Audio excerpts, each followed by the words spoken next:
Hello! Hi! Welcome back to Anu Sandy channel. ఈరోజు రెసిపీతో కాదు రెమెడీతో వచ్చాను. హెయిర్ ఆయిల్ చూపిద్దామని వచ్చాను. అంటే ఆమ్లాతోని చూపిస్తున్నాను ఆయిల్. మంచి రిజల్ట్ ఉందనమాట నాకు. మీకు కూడా యూజ్ అయితుందని షేర్ చేస్తున్నాను. ఇవి మా ఇంటి ముందు ఆంటీ వాళ్ళ చెట్టుకి ఉసిరికాయలు వచ్చాయన్నమాట ఆమ్లా. ఈ సీజన్‌లో బాగా వస్తాయి కదా! సో, నేను అవి వాష్ చేసుకొని కట్ చేసుకున్నాను చిన్న పీసెస్‌గా. ఇంకా పారాషూట్ ఆయిల్ తీసుకున్నాను.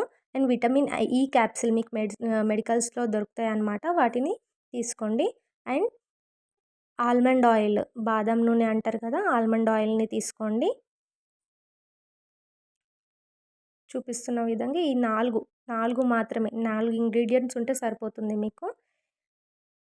ఈ క్యాప్సిల్ మనకి మెడికల్‌లో దొరికిపోతుంది ఈజీగా. నాకైతే ఇది బాగా పనిచేసింది. ఓన్లీ ఆయిల్‌లో గోరువెచ్చని నూనెలో విటమిన్ ఈ క్యాప్సిల్ ఏసుకొని పెట్టుకుంటే కూడా హెయిర్ ఫాల్ అవ్వలేదనమాట. మనకి హెయిర్ ఫాల్ అవ్వకపోతే చాలు.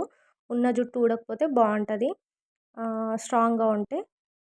పెద్దగా పెరగకున్నా అవి ఊడిపోకుండా ఉంటే సరిపోతది కదా మనకి.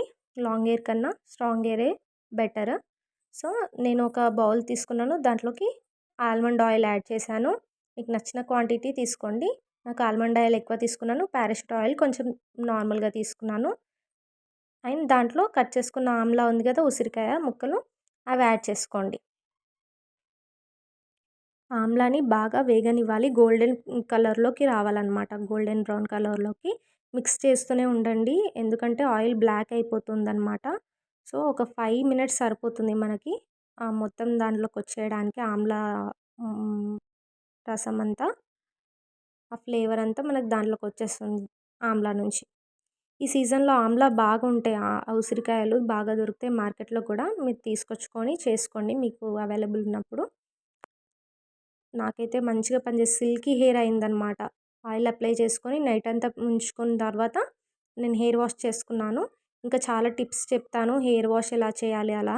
సో, వాటిని ఇంకా అది 5 మినిట్స్ తర్వాత డిష్ అవుట్ చేసుకొని ఇంకా ఒక డబ్బాలోకి తీసుకున్నాను ఎయిర్ టైట్ బాక్స్‌లోకి. చల్లారిన తర్వాత దాంట్లో ఇంకా ఈ క్యాప్సిల్ ఉంది కదా! అదొకటి తీసుకున్నాను. లాంగ్ హెయిర్ వాళ్ళైతే 2 ఈ క్యాప్సిల్స్ తీసుకోండి. విటమిన్ ఈ క్యాప్సిల్స్ 2 తీసుకోండి. నాది షార్ట్ హెయిర్ కాబట్టి సో, నేను 1 ఈ క్యాప్సూల్ తీసుకున్నాను. ఇంకా దాన్ని బాగా మిక్స్ చేసుకొని గోరువెచ్చగా ఉంది కదా! ఇప్పుడే మీరు హెయిర్‌కి పెట్టుకోవచ్చు చేత్తో. ఫింగర్ టిప్స్ ఉంటాయి కదా! నేను చూపిస్తాను చూడండి ఆయిల్ ఎలా తీసుకోవాలో. ఫింగర్ టిప్స్‌తోని మాత్రమే మనం హెయిర్‌కి అప్లై చేయాలి. మంచిగా మసాజ్ చేస్తూ పెట్టుకోండి. హెయిర్ నెక్స్ట్ డేకి సిల్కీ అవుతాయన్నమాట. మీరు కోంబ్ చేసినప్పుడు చిక్కులు లేకుండా బాగా వస్తాయి. నీట్‌గా కోంబ్ చేసుకుంటే డ్రై అయిన తర్వాత. అంతే ఇంకా ఇది మనం ఒక 1 వీక్‌కి సరిపడంత చేశాను నేను. మీ పెద్ద జుట్టు వాళ్ళు ఇంకొంచెం ఎక్కువ ఆయిల్ క్వాంటిటీ ఎక్కువ తీసుకొని చేసుకోండి. 4 ఇంగ్రీడియెంట్స్ ఉంటే సరిపోతుంది. Thank you for watching. ఒక్కసారి ట్రై చేయండి. Subscribe to my channel.